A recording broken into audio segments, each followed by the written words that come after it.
അരുൺ ടോക്സിൻ്റെ പുതിയൊരു വീഡിയോയിലേക്ക് എല്ലാവർക്കും സ്വാഗതം. ഇന്നത്തെ വീഡിയോയിൽ ഞാൻ മെയിനായിട്ട് പറയാൻ വരുന്നത് ഓസ്ട്രേലിയയിലോട്ട് വരുന്ന ആൾക്കാർക്ക് വേണ്ടിയുള്ള ഒരു അപ്ഡേറ്റ്സ് ആണ്. നമ്മൾ ഓസ്ട്രേലിയ വരുമ്പോൾ നമുക്ക് യു കെയിലുള്ള ആൾക്കാർക്കൊക്കെ അറിയാം എന്താണ് ഈ നാഷണൽ ഇൻഷുറൻസ് നമ്പർ എന്നൊക്കെ പറഞ്ഞു കഴിഞ്ഞാൽ അറിയാം. അതേപോലെ തന്നെ ഈ ഓസ്ട്രേലിയയിലും ഈ പറയുന്ന TFN നമ്പർ വേണം. TFN എന്ന് പറയുന്ന ടാക്സ് ഫയൽ നമ്പറാണ്. അത് നമുക്ക് നാട്ടിൽ നിന്ന് തന്നെ അല്ലെങ്കിൽ നമ്മുടെ ഓവർസീസിൽ നിന്ന് തന്നെ നമുക്ക് അപ്ലൈ ചെയ്യാം. പക്ഷെ നമുക്ക് വേണ്ടത് നമുക്കൊരു പെർമനൻറ്റ് നമ്മളിവിടെ വരുന്ന റെസിഡൻഷ്യൽ അഡ്രസ്സ് വേണം. ആ അഡ്രസ്സ് കിട്ടിയാൽ മാത്രമേ നമുക്ക് TFN അപ്ലൈ ചെയ്യാൻ പറ്റുള്ളൂ.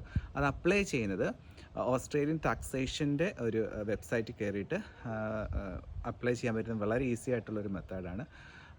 ഇപ്പം നമ്മളിപ്പോൾ സ്പോൺസേർഡ് ആയിട്ടുള്ള എംപ്ലോയറൊക്കെ ആണെങ്കിൽ നമുക്ക് അവർ തന്നെ റീഇംബേഴ്സ്മെൻറ്റ് തരും. നമ്മൾ അപ്ലൈ ചെയ്ത ഫീസ് കാര്യങ്ങളൊക്കെ അവർ തന്നെ തരും. എനിക്ക് കിട്ടിയിട്ടുള്ളതുകൊണ്ടാണ് പറയുന്നത്. അപ്പം ഈ ടാക്സ് ഫയൽ നമ്പർ ഇല്ലാതെ നമുക്കൊരു ജോലി ചെയ്യാൻ പറ്റില്ല. ഒരു വർക്ക് പ്ലേസിൽ നമ്മൾ